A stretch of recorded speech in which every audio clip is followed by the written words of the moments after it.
ایک عورت سانپوں سے بہت پیار کرتی تھی۔ ایک دن وہ بازار سے ایک چھوٹا سا سانپ لے آئی اور اسے پالنے لگی۔ وہ اس کا اچھے سے دھیان رکھتی، اسے کھانا کھلاتی، اس کی دیکھ بھال کرتی، اسے اپنے بچوں کی طرح سمجھتی تھی، حتیٰ کہ وہ اسے بستر پر اپنے ساتھ سلاتی تھی۔ سانپ بھی اس سے بہت مانوس ہو چکا تھا۔ آہستہ آہستہ وہ سانپ بڑا ہوتا گیا۔ اب اس کی لمبائی 9-10 فٹ ہو چکی تھی۔ اچانک ایک دن سانپ نے کھانا پینا بند کر دیا۔ اس عورت نے اسے کھانا کھلانے کی بڑی کوشش کی، ہر طرح سے جتن کر کے دیکھ لیا، لیکن سانپ کچھ بھی کھانے کو تیار نہیں تھا۔ وہ عورت اب بہت پریشان ہو چکی تھی۔ اسے سمجھ نہیں آ رہا تھا کہ وہ کیا کرے۔ آخر ایک دن وہ اسے ڈاکٹر کے پاس لے گئی۔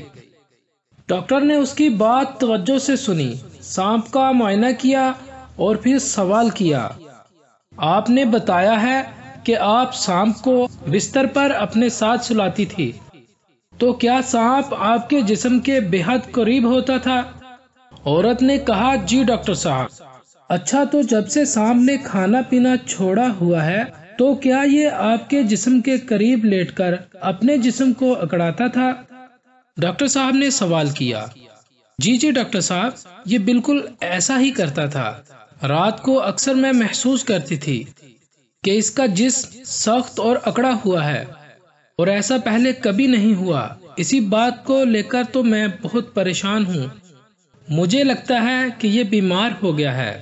ڈاکٹر صاحب نے کہا کہ میڈم، آپ کو اندازہ ہی نہیں ہے کہ یہ سانپ جس کو آپ پال رہی ہیں، یہ آپ کے ساتھ کیا کرنے والا ہے۔ یہ آپ کو کھانے کی تیاری کر رہا ہے۔ جب یہ آپ کے جسم کے ساتھ لگ کر اپنا جسم اکڑاتا ہے تو یہ دراصل آپ کی جسامت کا اندازہ لگا رہا ہوتا ہے، اور جو اس نے کھانا پینا چھوڑا ہوا ہے یہ اس لیے یہ آپ کو کھانے کے لیے اپنے پیٹ میں جگہ بنا سکے۔ دوستو، ہماری زندگی میں بھی ہمارے آس پاس کئی ایسے سانپ ہوتے ہیں جن کو ہم بڑی محبت سے پال رہے ہوتے ہیں۔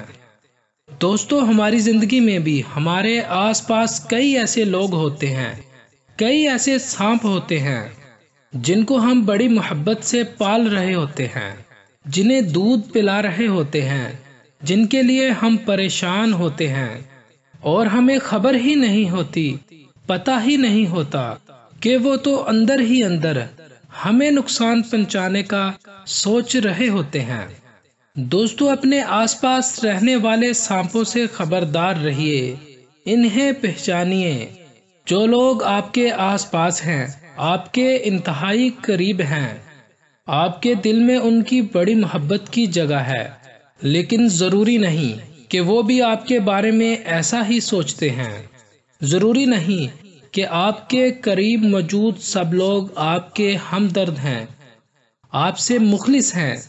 ہو سکتا ہے کہ وہ کسی وجہ سے آپ کے قریب ہوں، ہو سکتا ہے کہ وہ آپ کے زیادہ قریب اس لیے ہو رہے ہوں کہ وہ آپ کو نقصان پہنچانا چاہتے ہوں، وہ آپ کی کمزوریوں کی تلاش میں ہوں تاکہ انہیں جان کر آپ کو نیچا دکھا سکیں۔ ہو سکتا ہے کہ وہ آپ کا کوئی راز جاننا چاہتے ہوں تاکہ آپ کو نقصان پہنچا سکے۔ اس لیے دوستو، ایسے لوگوں سے خبردار رہیں، انہیں پہچانیں، ایسا نہ ہو کہ دیر ہو جائے اور وہ ایک دن